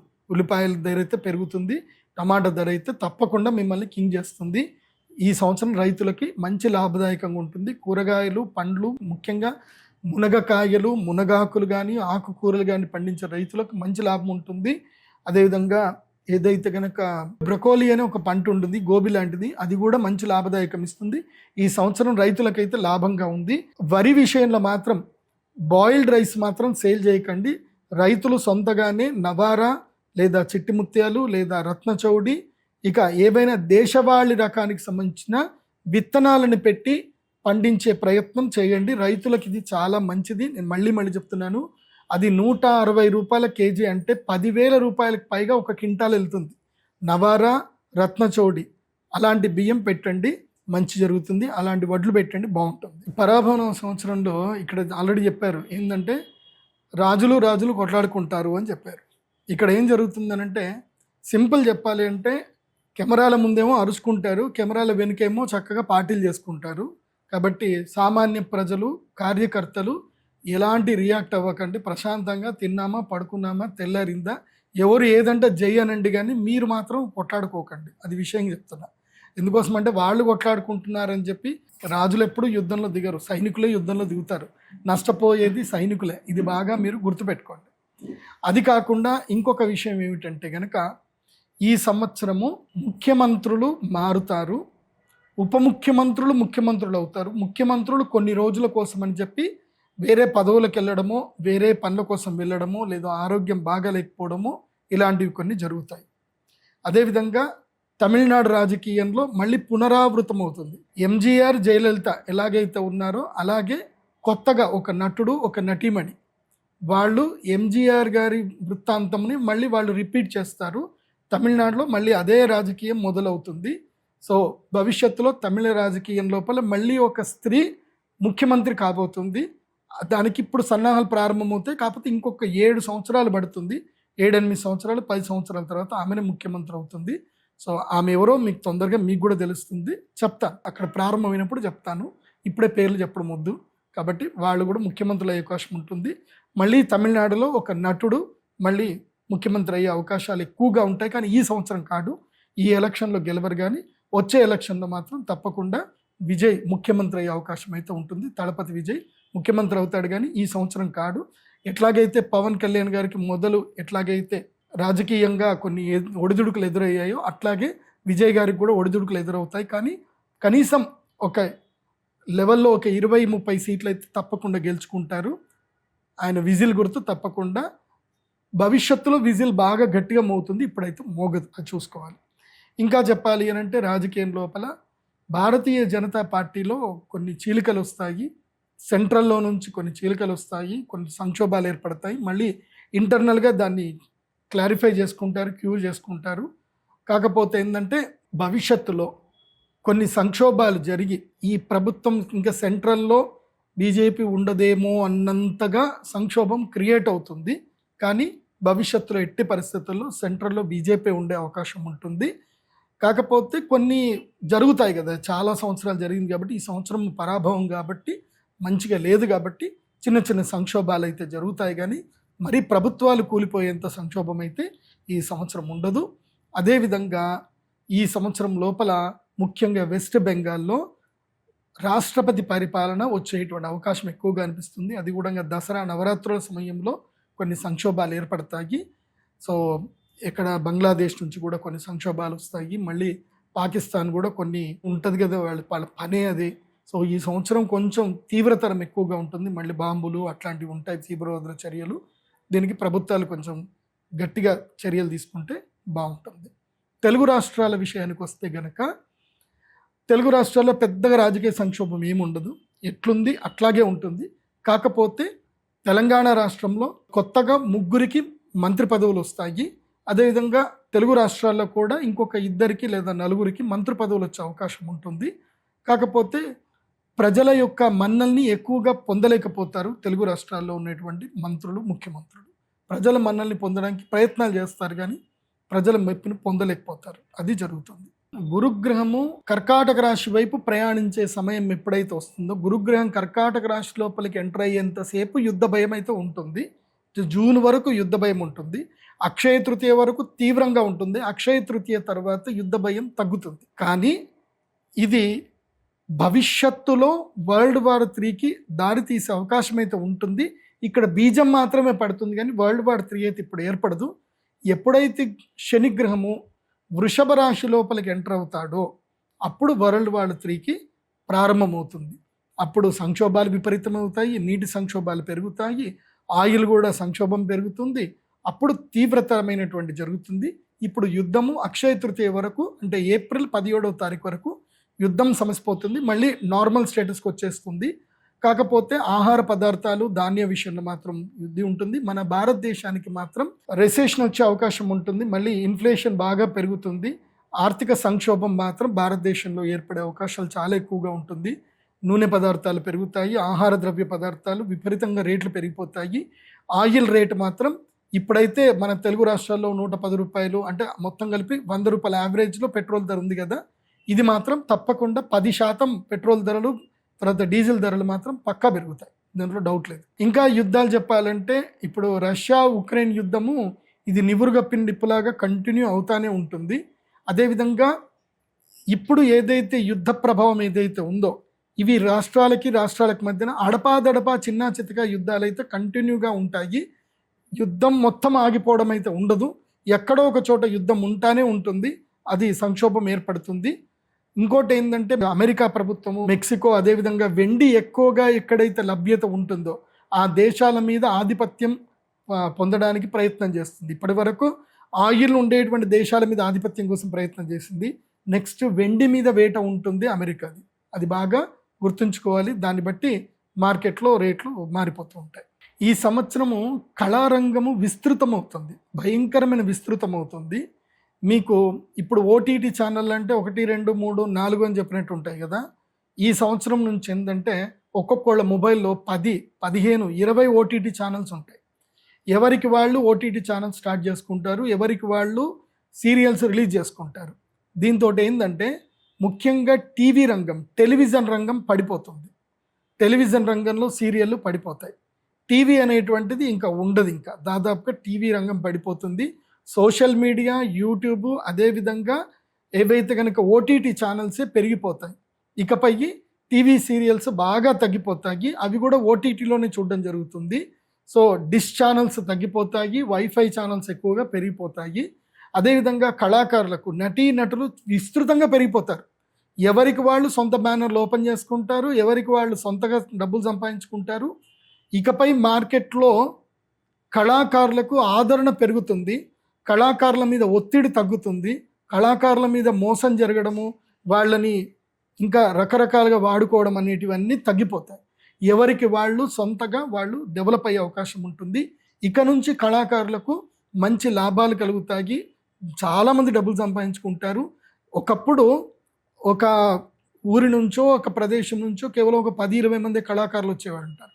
ఇప్పుడు ప్రతి ప్రదేశంలోనూ కళాకారులు పెరుగుతారు. దీనివల్ల కళారంగంలో ఇంప్రూవ్మెంట్ ఉంటుంది.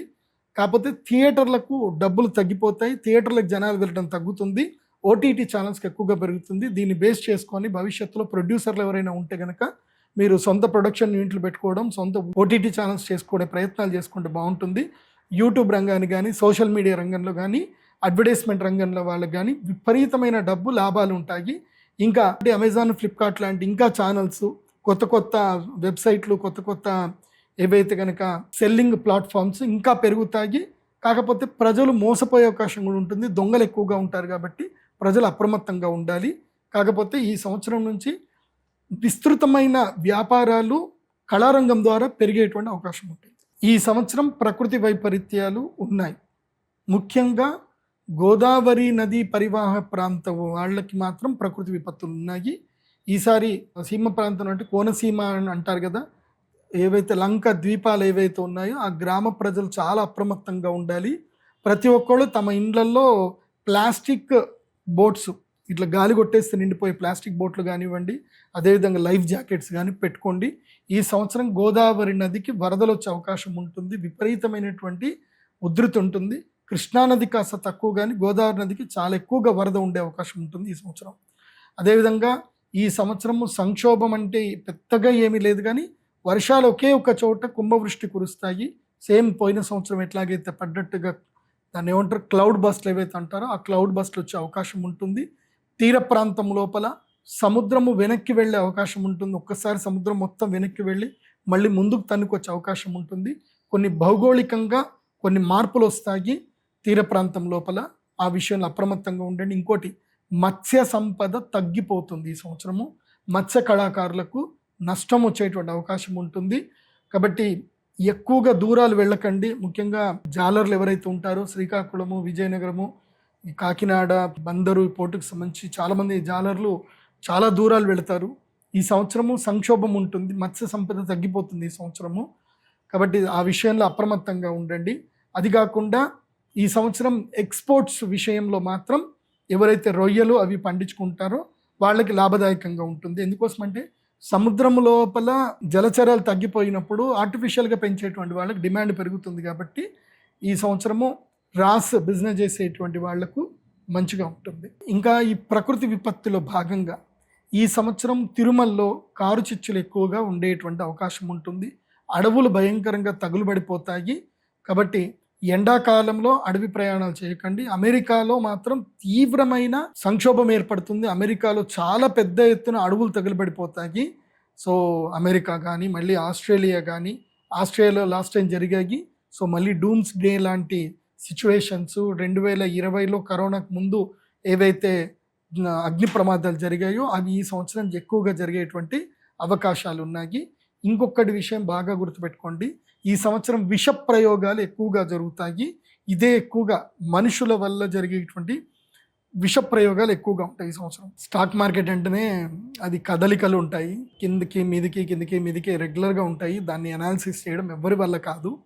కాకపోతే నేను ఒక్క విషయం చెప్తాను, జాగ్రత్తగా వినండి. ఈ సంవత్సరం స్టాక్ మార్కెట్లో అక్షయ తృతీయ నుంచి మంచి బుల్ మార్కెట్ ఉంటుంది. అక్షయ తృతీయ తర్వాత జూన్ నుంచి ఇంకా భయంకరమైన బుల్ మార్కెట్ ఉంటుంది. కాకపోతే వినాయక చవితి నుంచి తీసుకొని ఎప్పటి వరకు డిసెంబర్ ఫస్ట్ వీక్ వరకు బేర్ మార్కెట్ ఉంటుంది. మొత్తం స్టాక్ మార్కెట్ అంతా ఎరుపు రంగుతో ఎరుపెక్కిపోతుంది కంప్లీట్గా. సో ఈ టైం ప్యాటర్న్ ఏదైతే చెప్పానో దాని ప్రకారంగా వెళ్ళండి. అయితే బ్యాంకింగ్ సెక్టార్లో బ్యాంకింగ్ స్టాక్స్ మంచిగానే రాణిస్తాయి, కానీ ఐటీ స్టాక్స్ మాత్రం ఈ సంవత్సరం పెద్దగా పుంజుకోవు. అయితే ఫుడ్కి సంబంధించిన స్టాక్స్ మంచిగానే పెరుగుతాయి. డెలివరీ పార్ట్నర్కి సంబంధించిన స్టాక్స్ బాగా పెరుగుతాయి. అదేవిధంగా సిల్వరు, ఎలక్ట్రానిక్స్, ఎలక్ట్రికల్ రంగానికి సంబంధించిన స్టాక్స్ బాగా పెరుగుతాయి. ముఖ్యంగా వైర్లు తయారు చేసేటువంటి ఏదైతే ఉంటుందో కాపర్ వైర్స్ కానివ్వండి, తర్వాత ఈ సోలార్ ప్యానల్స్ తయారు చేసేటివి కానివ్వండి, తర్వాత ఐటీ హబ్ రిలేటివ్ ఏవైతే డేటా సెంటర్లు రన్ చేస్తాయో వాటి రిలేటెడ్గా స్టాక్స్ మాత్రం మంచి లాభాలు ఇస్తాయి. ఈ సంవత్సరము ఉగాది వరకు మాత్రమే, అంటే ఇప్పుడు ఎట్లా ఉగాది చెప్తున్నాను కాబట్టి ఈ ఉగాది అయిన తెల్లారి నుంచి మాత్రం వెండి ధర 3 లక్షల రూపాయల కేజీకి పైనే ట్రేడ్ అవుతుంది తప్ప దానికైతే కింద ట్రేడ్ అవ్వదు వెండి అయితే. అంటే స్టాక్ మార్కెట్ ఎంసీఎక్స్ మార్కెట్ చూస్తే 2,85,000 నుంచి 2,90,000 స్ట్రాంగ్ సపోర్ట్ జోన్కి వెళ్ళిపోతుంది ఉగాది తర్వాత. దానికన్నా కింద పడుతుంది, కానీ ఎప్పుడు పడుతుంది అని అంటే ఆ సపోర్ట్ జోన్ 2,67,000 సపోర్ట్ జోన్కి రీచ్ అవుతుంది. ఎప్పుడు అంటే ఏదో ఒక్కరోజు భయంకరంగా పడి అట్లా రీచ్ అవుతుంది. ఎవరైనా తక్కువలో కొనాలి అనుకుంటే 2,65,000కి కింద వెండి ఉన్నప్పుడు ధైర్యంగా మీరు చూసి కొనుక్కోవచ్చు. కానీ 3 లక్షల రేటు మాత్రం వెండి దాటుతుంది. ఇక దానికన్నా పడడం అయితే ఎప్పుడో ఒకసారి, నెలకొకసారో 2 నెలలకొకసారో పడుతుంది తప్ప మళ్ళీ మార్కెట్ ఎప్పుడైనా సరే కన్సాలిడేషన్ తీసుకొని స్ట్రాంగ్ సపోర్టు 2,85,000కి వెండి సపోర్ట్ తీసుకుంటుంది. గోల్డ్ వచ్చేసి స్ట్రాంగ్ సపోర్టు 1,75,000కి అక్షయ తృతీయ తర్వాత సపోర్ట్ తీసుకుంటుంది. అక్షయ తృతీయ వరకు గోల్డ్ ధరలు అంతా ఇంత పెరుగుతూ ఉంటాయి తప్ప అక్షయ తృతీయ తర్వాత మాత్రం బంగారము 1,70,000కి 65,000కి ఇంకా తగ్గదు. ఇంకా అక్కడికి సపోర్ట్ జోన్ అయిపోతుంది. దాని తర్వాత బంగారము ఒక్కసారి 2 లక్షల వరకు 2,15,000 20,000 దాకా రీచ్ అయ్యి మళ్ళీ 2,85,000 దగ్గర స్ట్రాంగ్ సపోర్ట్ తీసుకునే అవకాశం ఉంటుంది బంగారము. కాకపోతే వచ్చే సంవత్సరం వరకు చూస్తే కనుక బంగారం యొక్క ధర వచ్చే ఉగాది రాశి పిల్లలకి చెప్తే కనుక బంగారం ధర 2,25,000 దాటే ఉంటుంది తప్ప తగ్గడం అయితే ఉండదు. బంగారం ధర పెరుగుతుంది. ఈ సంవత్సరం బ్యాంకింగ్ సెక్టార్లు కూడా చాలా బాగా రాణిస్తాయి. బ్యాంకింగ్ సెక్టార్లు 12% వృద్ధిలో మంచి ముందుకు వెళ్ళే అవకాశం ఉంటుంది. అయితే ప్రజలు ఈ సంవత్సరం ఎక్కువగా అప్పుల పాలవుతారు. సో అది ఉంది. రాష్ట్రాలు కానీ, ప్రజలు కానీ, ప్రభుత్వాలు కానీ అప్పుల పాలయ్యే అవకాశం ఎక్కువగా ఉంటుంది ఈ సంవత్సరం విద్యారంగంలో మంచి మార్పులు వస్తాయి. విద్యార్థులు సరికొత్తమైనటువంటి విచక్షణతో కూడుకొని ముందుకు వెళతారు. ముఖ్యంగా విద్యారంగంలో ప్రజలు తొందరగా న్యాయ వ్యవస్థ గురించి నేర్చుకోవడం కానీ, టెక్నాలజీ నేర్చుకోవడం కానీ ప్రజలు ఎక్కువగా మక్కువ చూపిస్తారు. విద్యార్థులు ముఖ్యంగా మార్కుల వెంట పడకుండా తమ యొక్క టెక్నాలజీ స్కిల్స్ ఎక్కువగా డెవలప్ అయ్యేటట్టుగా విద్యార్థుల్లో ఒక మంచి అవగాహన ఏర్పడే అవకాశం ఉంటుంది. సో ఈ సంవత్సరం విద్యా విషయంలో కానివ్వండి, అదేవిధంగా వైద్య రంగంలో కూడా సరికొత్త టెక్నాలజీ వస్తుంది. ఇంతకు మునుపు ఏంటంటే ఓపెన్ హార్ట్ సర్జరీ చేయాలన్నా సరే చాలా ఉండేటివి. ఇప్పుడు ఓపెన్ హార్ట్ సర్జరీలు మొత్తం బంద్ అయిపోతాయి. నానో టెక్నాలజీ డెవలప్ అవుతుంది. చిన్న ట్యాబ్లెట్ లాంటిది ఇంజెక్షన్ లాగా ఇస్తారు, చిన్న ట్యాబ్లెట్ ఇస్తారు. ఆ రోబో లోపలికి వెళ్ళిపోతుంది, మొత్తం హార్ట్ బ్లాకేజెస్ అంతా నీట్గా క్లీన్ చేసేసి బయటకు వచ్చేస్తుంది. సో ఫ్యూచర్లో nano technology, nano robots AI తోటి వస్తున్నాయి. సో అవే మాన్యువల్కి వెళ్ళిపోయి ఎక్కడెక్కడ ఏమున్నాయో చక్కగా డాక్టర్లు వీడియో గేమ్ ఆడడం స్టార్ట్ చేస్తారు. సో మంచిగా కెమెరా పెట్టేసుకొని వీడియో గేమ్ లాగా దాన్ని ముందుకు తీసుకెళ్ళి అక్కడ ఏవైతే ప్రాబ్లమ్స్ ఉన్నాయని సాల్వ్ చేస్తారు. అండ్ ఇన్ ఫ్యూచర్లో కిడ్నీ స్టోన్తో బాధపడే వాళ్ళకి కూడా పెద్దగా ప్రాబ్లం ఏం రాదు. కిడ్నీ దగ్గర కూడా ఏదైతే యురేత్రా లోపల చిన్న రోబో పంపించేస్తారు, అది వెళ్ళిపోయి మంచిగా కిడ్నీ స్టోన్ అంతా అది బంద్ చేసి బయటకు వచ్చేస్తుంది. నొప్పి లేకుండా కిడ్నీ స్టోన్ ట్రీట్మెంట్ కూడా జరిగిపోతుంది. ఫ్యూచర్లో నానో టెక్నాలజీ వైద్య రంగం లోపలికి వచ్చేసి అద్భుతాలు జరుగుతాయి. క్యాన్సర్ లాంటి భయంకరమైన ట్రీట్మెంట్స్కి కూడా మంచి ట్రీట్మెంట్స్ ఇచ్చే అవకాశం ఉంటుంది.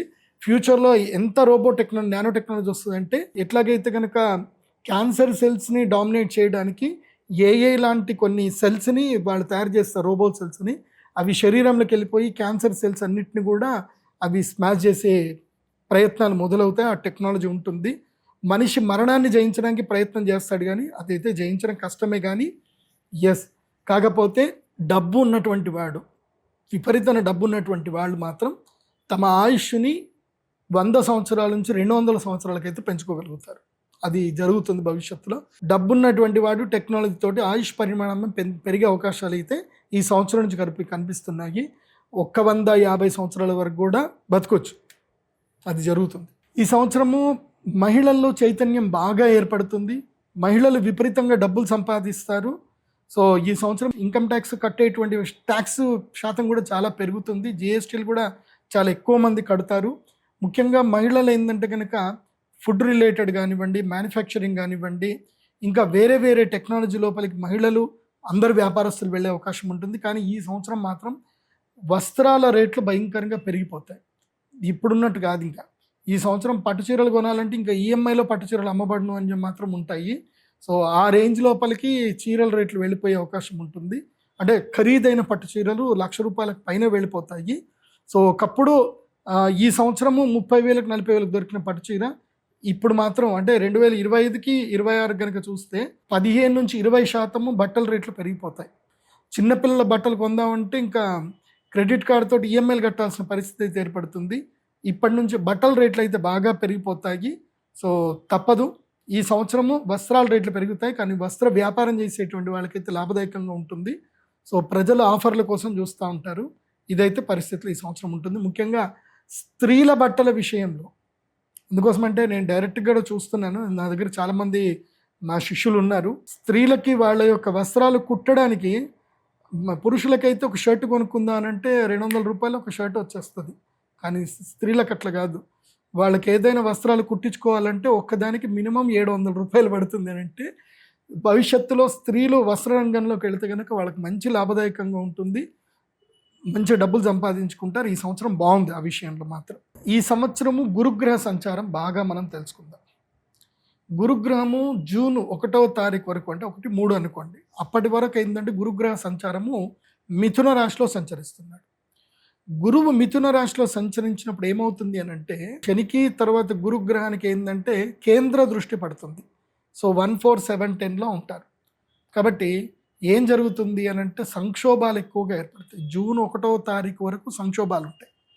చెప్పాను కదా, కూరగాయల రేట్లు పెరగడము, ఆహార ధాన్యాల రేట్లు పెరగడము, బియ్యము దాదాపుగా ₹100 కిలో అయిపోతుంది. బియ్యం ఇప్పటికే ₹80 కిలో అయ్యింది బియ్యము. ఇకపై ₹100 కిలో అయ్యే అవకాశం ఉంటుంది, అందులోపల ఏ డౌటు లేదు. సో నూనెల ధాన్యాలు అన్ని రేట్లు పెరిగిపోతాయి గురుగ్రహము ఉండేంత వరకు, మిథున రాశిలో ఉన్నది. జూన్ 1వ తారీఖు నుంచి 31 అక్టోబర్ 2026 వరకు గురుడు కర్కాటక రాశి లోపల సంచరిస్తాడు. ఇదండి అద్భుతమైన సమయం. గురుడు తన ఉచ్చ స్థానం లోపలికి వెళ్ళగానే ప్రజలందరినీ ధనవంతులు చేస్తాడు, శ్రీమంతులు చేస్తాడు. బ్యాంకింగ్ స్టాక్లు ఇలా పెరిగిపోతాయి, అన్నీ నిఫ్టీ గిఫ్టీ అన్నీ పెరుగుతూ ఉంటాయి. స్టాక్ మొత్తం బుల్ మార్కెట్ ఉంటుంది. కర్కాటక రాశి లోపల గురువు అంటర్ పెట్టగానే బుల్ మార్కెట్ ఉంటుంది. బంగారం 2,10,000 వెళ్ళిపోతుంది. చూడండి, ఈ సంవత్సరం దసరా మీరు దీపావళి బంగారం కొనుక్కుందామని అనుకుంటే దీపావళికి బంగారం పక్కా చెప్తూనే రాసి పెట్టుకోండి, 1,95,000 వరకు పక్కా రీచ్ అవుతుంది. ఇందులో డౌట్ లేదు. బంగారం దీపావళి కొనేసరికి. కాబట్టి ఇప్పుడే కొనుక్కోండి బంగారము. ఇప్పుడు ఏదో తగ్గుతూ ఉంది. 22 క్యారెట్స్ 15,000 రూపాయలు ఉన్నప్పుడే కొనేసుకోండి. ఇంకా 22 క్యారెట్స్ 15,000 16,000 రూపాయలు ఉన్నప్పుడే కొనుక్కోండి. ఇంకా మళ్ళీ మీరు కొందామనుకుంటే 22 క్యారెట్స్ 18,000కి వెళ్ళిపోతుంది పర్ గ్రాము. అదొక్కటి చూసుకోండి. తర్వాత సింహరాశి లోపలికి ఎంటర్ అవుతాడు గురుడు. 31 అక్టోబర్ 2026కి గురుడు సింహరాశి లోపలికి ఎంటర్. గురుడు ఎప్పుడైతే సింహరాశి లోపలికి ఎంటర్ అవుతాడో అప్పుడు ఉంటుందండి ఈ సినిమా. పూర్తిగా ఆయిల్ రేట్లు మళ్ళీ పెరిగిపోతాయి. ఆయిల్ రేట్లు భయంకరంగా పెరిగిపోతాయి. అమెరికన్ డాలరు విస్తృతంగా బలపడేటువంటి అవకాశం ఉంటుంది. తర్వాత ఇంకా చాలా సంక్షోభాలు ఏర్పడతాయి, యుద్ధాలు ఏర్పడతాయి. గురుడు సింహరాశి లోపల రాగానే అన్ని సెటరేట్ చేస్తాడు. కాబట్టి కొన్ని సంక్షోభాలు ఏర్పడే అవకాశం ఉంటుంది. ఆ సమయంలో స్టాక్ మార్కెట్ మాత్రం బేర్ మార్కెట్కి వెళ్ళిపోతుంది. స్టాక్ మార్కెట్ భయంకరంగా బేర్ మార్కెట్కి వెళ్ళిపోతుంది. ఇంకోటి ఏంటంటే గురుగ్రహ సంచారం వల్ల గురుడు సింహరాశి లోపలికి వెళ్ళినప్పుడు మీకు అందరికీ తెలుసు, అంటే ఇది కూడా చెప్పాలి కదా, ఇప్పుడు క్రిప్టో కరెన్సీ కూడా నడుస్తుంది. బిట్కాయిన్ 10th అక్టోబర్ 2025 రోజున బిట్కాయిన్ దమ్మని కింద పడిపోయింది.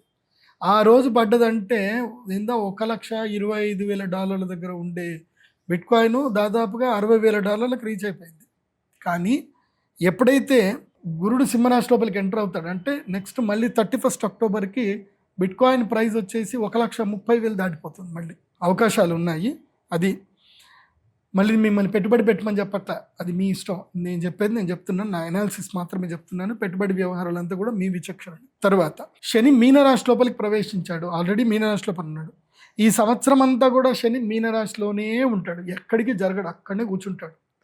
కాబట్టి శని మీనరాశిలో సంచరించిన రోజులు జలప్రలయాలు, నౌకా ప్రమాదాలు, అదేవిధంగా నీటి ప్రమాదాలు, నీరు కలుషితం అవ్వడము, తర్వాత రసాలు నీరసాలు అంటే లిక్విడ్కి సంబంధించిన ఇనుము ధర పెరగడము, సిమెంట్ ధర పెరగడము, తర్వాత ఆయిల్ ధరలు పెరగడము, తర్వాత వెండి ధర పెరగడం, బంగారము, అన్నీ మొత్తం భూమి ధాతువుల ధరలన్నీ కూడా సామాన్యులకు రీచ్ కానంత దూరంగా పెరిగిపోతాయి. సో స్టీల్ రేట్లు కూడా భయంకరంగా పెరిగిపోయే అవకాశం. ఇక రాహువు కుంభరాశిలో సంచరిస్తున్నాడు. రాహువు కుంభరాశిలో సంచరించిన రోజులు ఏం జరుగుతుంది అనంటే మిత్రద్రోహాలు ఎక్కువగా జరుగుతుంది. ఫ్రెండ్షిప్ మీద వాల్యూస్ ఉండవు. ఫ్రెండ్ కొట్లాడుకుంటారు. ఫ్రెండ్ అంతగా ఇవన్నీ చెప్పుకుంటారు, మోసాలు చేసుకుంటారు. సో ఆ డైలాగ్ని ఎవరైనా కొట్టారనుకోండి, ఆ ఫ్రెండ్ వాళ్ళు నేను ఫ్రెండ్ని అంటే ఓకే, నేను ఆ ఫ్రెండ్ని ఆ ఫ్రెండ్ నన్ను మోసం చేశాడు కాబట్టి ఫ్రెండ్షిప్ లేదు అని చెప్పండి. ఫ్రెండ్షిప్లో డబ్బులు ఇచ్చుకోకండి. సో బంధు మిత్ర కలహము, శత్రుభయము, రోగపీడ, ధనవ్యయము, తర్వాత బంధనం, ఇవన్నీ కూడా రాహు ఉండడం వల్ల జరుగుతుంది. కాబట్టి ప్రజలు ఎక్కువగా మోసపోతారు. మోసగాళ్ళకి ఇది పెట్టిన సమయం. ఇది నిజంగా చెప్పాలంటే ఇది ఎవడైనా మోసం చేయడమే క్రైమే వృత్తిగా ఎంచుకున్నాడు మాత్రం విపరీతంగా డబ్బులు సంపాదించుకుంటారు. అదేవిధంగా క్రిమినల్స్ని పట్టుకునే వాళ్ళు కూడా బాగా డబ్బులు సంపాదించుకుంటారు. మధ్యలో ఎవడైతే మోసపోతాడో వాడికి మాత్రం ఏమీ దొరకదు. దొంగల్ని పట్టుకునే వాళ్లకు డబ్బులు దొరుకుతాయి, దొంగల నుంచి మోసం చేసే వాళ్ళకి సామాన్యం నుంచి డబ్బులు వస్తాయి. కానీ మోసపోయిన వాడికి మాత్రం న్యాయం దొరకదు. బాగా గుర్తుపెట్టుకోండి. అర్థమవుతుందా? సో వాళ్ళిద్దరు బాగుంటారు, మధ్యలో మీరే నష్టపోయేది. కాబట్టి అత్యాశ పడకండి. తర్వాత కేతువు సింహరాశిలో సంచరిన రోజులు విద్యార్థులకు మంచి గుర్తింపు వస్తుంది. కేతువు ఏంటంటే సింహరాశిలో వెళ్ళగానే ఏంటంటే రీసెర్చ్లో డెవలప్మెంట్స్ బాగా పెరుగుతాయి. సో నానో టెక్నాలజీ పెరుగుతుంది. ఇందాక చెప్పాను కదా, డ్రోన్ టెక్నాలజీ పెరుగుతుంది. చాలామంది డ్రోన్స్ వాడతారు. సో వ్యవసాయం లోపలికైతే మంచిగా టెక్నాలజీ మంచి ఇంప్రూవ్మెంట్ వస్తుంది. అదేవిధంగా వైద్య రంగంలో కూడా టెక్నాలజీ మంచి ఇంప్రూవ్మెంట్స్ వస్తాయి. ఇది గ్రహ సంచారం బట్టి. ఎందుకోసం అంటే ఈ 4 గ్రహాలు ప్రధాన సంచారం. సూర్యుడు, శుక్రుడు, గురుడు, బుధుడు వీళ్ళు మారుతూనే ఉంటారు. చంద్రుడు రోజు మారుతూ ఉంటాడు. ఇక ఈ సంవత్సరము వాస్తుకర్తరి అంటే ఎప్పుడెప్పుడు ఇళ్ళు కట్టకూడదు అనేటువంటి టైం ఒకటి ఉంటుంది. ఆ టైం చెప్తాను, నోట్ చేసుకోండి. ఈ సంవత్సరము వైశాఖ మాసంలోను అదేవిధంగా అధిక జ్యేష్ఠ మాసంలోనూ ఇళ్ళు కట్టడానికి పనికిరాదు. ఆ టైంలో హాలిడే, అంటే ఇంజనీర్స్ అందరూ కూడా హాలిడే తీసుకోవాలి. అప్పుడు కన్స్ట్రక్షన్స్ ఏవి చేయకూడదు. చేస్తే వాళ్ళకి అరిష్టం జరిగే అవకాశం ఉంటుంది. అవి డేట్లు చెప్తాను, నోట్ చేసుకోండి. 4th మే 2026 నుంచి 28th మే 2026 వరకు, అంటే అక్షయ తృతీయ తర్వాత మే నెలల్లో వైశాఖ మాస కృష్ణపక్ష తృతీయ నుంచి అదేవిధంగా అధిక జ్యేష్ఠ మాస శుక్లపక్ష ద్వాదశి వరకు కర్తరి త్యాగము, అంటే కర్తరి అంటే ఏ పనులు చేయకూడదు. ముఖ్యంగా విశ్వకర్మలు వాళ్ళ పని త్యాగం చేయాలి అని అంటారు. అప్పుడు వాళ్ళు రెస్ట్ తీసుకోవాలి. విశ్వకర్మలు రెస్ట్ తీసుకోవాల్సిన టైము 4 మే నుంచి 28 మే వరకు బాగలేదు. తర్వాత విశాఖ కర్తరి ఒకటి వస్తుంది. అది ఎప్పుడు అంటే ఆశ్వయుజ మాసంలో వచ్చేటువంటి అవకాశం ఉంటుంది. ఇది 6 నవంబర్ 2026 నుంచి 19 నవంబర్ 2026 వరకు మళ్ళీ కర్తరి త్యాగం ఉంటుంది. అంటే ఆ టైంలో కనుక కర్తరి ప్రవేశం అవుతుంది కాబట్టి 6th నవంబర్ 2026 నుంచి 19 నవంబర్ 2026 వరకు 19th నవంబర్ వరకు కర్తరి ఉంటుంది. కాబట్టి అప్పుడు కూడా ఇళ్ళు కట్టడానికి పనికిరాదు. కొంతమంది గృహప్రవేశాలు కూడా చేయొద్దని అంటారు. బట్ మీ దగ్గరలో ఉండేటువంటి శాస్త్ర పండితుల్ని సంప్రదించి గృహప్రవేశాలు ఏమైనా కావాలి అని అంటే చేసుకోవచ్చు. ఇక ఈ సంవత్సరం పెళ్లి ముహూర్తాల విషయంలోకి వస్తే ఈ సంవత్సరం కొంచెం మనకి లక్ మంచి టైం అని చెప్పాలి. ఎందుకోసం అంటే ఈ సంవత్సరము మంచి మాసములో మూఢాలు ఏమి రాలేదు. ముఖ్యంగా గురుమౌఢ్యమి చాలా పెద్దగా వచ్చేది గురుమౌఢ్యమే ఉంటుంది. ఆ గురుమౌఢ్యమే అయితే కనుక ఈ సంవత్సరము ఆషాఢ మాసంలోనే వచ్చింది కాబట్టి ఈ సంవత్సరము పెళ్ళి పురోహితులకు కానీ బాజా బచింద్రులకు కానీ వంటలు చేసే వాళ్ళకి కానీ డెకరేషన్ల వాళ్ళకి కానీ బిజినెస్ ఎక్కడ లాస్ లేదు. అన్ సీజన్ ఏదైతే ఉందో ఆ టైంలోనే గురుమౌఢ్యం వచ్చింది కాబట్టి కంగారేం లేదు.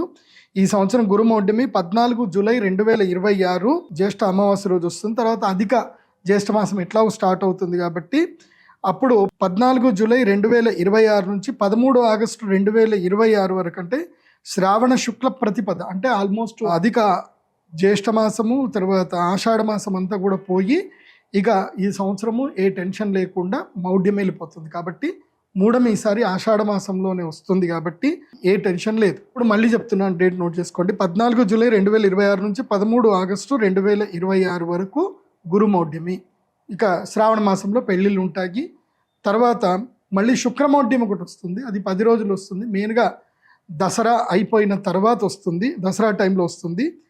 19 అక్టోబర్ 2026లో ఆశ్వయుజ శుక్ల అష్టమి.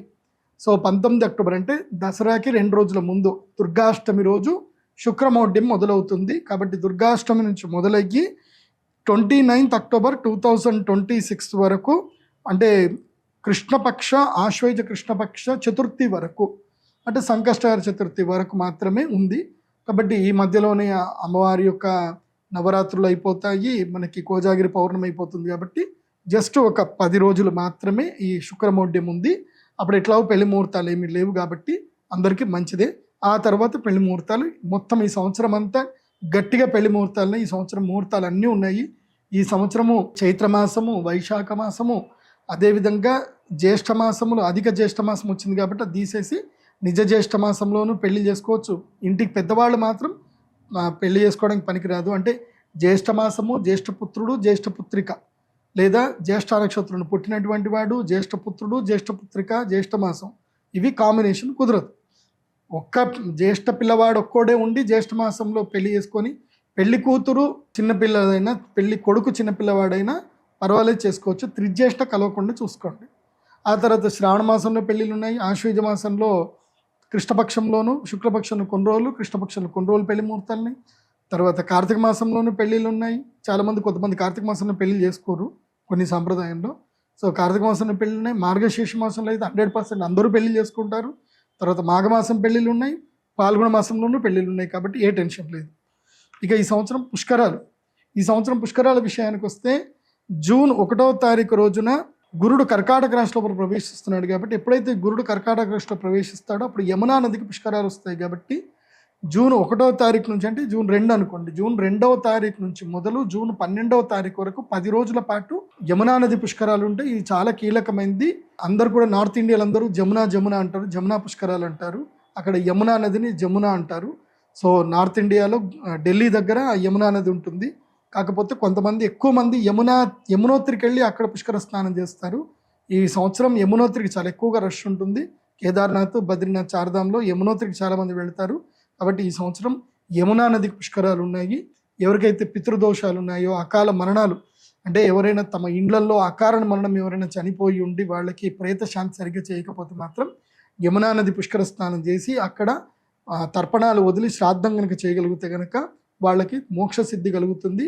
యముడు వాళ్ళకి సత్కార్యం చేస్తాడు అంట. ఎందుకోసమంటే యముని యొక్క సోదరి యమునా నది కాబట్టి యమునా నదికి పుష్కరాలు వచ్చినప్పుడు పుష్కర స్నానం చేసి ఎవరైతే శ్రాద్ధాది కర్మలు చేస్తారో, ఎవరైనా కాల మరణం చెంది ఆత్మహత్య చేసుకొని తర్వాత ఊరికే గర్భనష్టాలు జరిగినా వాళ్ళందరూ వెళ్ళి యమునా నది పుష్కర స్నానం చేసి అక్కడ తిలదానం చేయడము, అంటే నువ్వులు నీళ్లు వదిలిపెట్టడము, అక్కడ పిండం పెట్టడము, అక్కడ అందరికి అన్నదానం చేయడం వలన అక్కడ యమలోకంలో ఉండేటువంటి వాళ్ళకి యముడు సత్కార్యం చేసి విమోచనం కలిగిస్తాడు అని శాస్త్రవచనం. కాబట్టి యమునా నది పుష్కరంలో అందరూ స్నానం చేయవచ్చు. ఇది యమునా నది పుష్కరం యొక్క ప్రాముఖ్యత. ఈ సంవత్సరం 4 గ్రహణాలు జరుగుతున్నాయి. ఆ గ్రహణాలు ఎప్పుడంటే 12 ఆగస్టు 2026 ఇది శ్రావణ మాసంలో ఏర్పడుతుంది. కాబట్టి శ్రావణ మాసంలో ఏర్పడేటువంటి సూర్యగ్రహణము ఇది చాలా కీలకమైన సూర్యగ్రహణం ఇది. తర్వాత 28 ఆగస్టు 2026 పాక్షిక చంద్రగ్రహణం ఏర్పడుతుంది. ఇది కూడా శ్రావణ పౌర్ణమి ఏర్పడే అవకాశం ఉంటుంది. తర్వాత 6 ఫిబ్రవరి 2027 ఫిబ్రవరిలో నాకు తెలిసి పుష్య అమావాస్య అనుకుంటాను ఇది. సో అప్పుడు ఈ యొక్క సూర్యగ్రహణం ఏర్పడుతుంది, కంకణాకార సూర్యగ్రహణము. తర్వాత 20 ఫిబ్రవరి 2027 ప్రతిఛాయ చంద్రగ్రహణం ఏర్పడుతుంది. అంటే ఒకేసారి చంద్రుడి భూమి యొక్క ఛాయ రెండు పక్కన కనిపిస్తాయి అన్నమాట. తర్వాత ఈ గ్రహణాలు ఏవి కూడా భారతదేశంలో కనబడవు, కాకపోతే ప్రభావం అయితే భారతదేశం మీద 25% ఉంటుంది.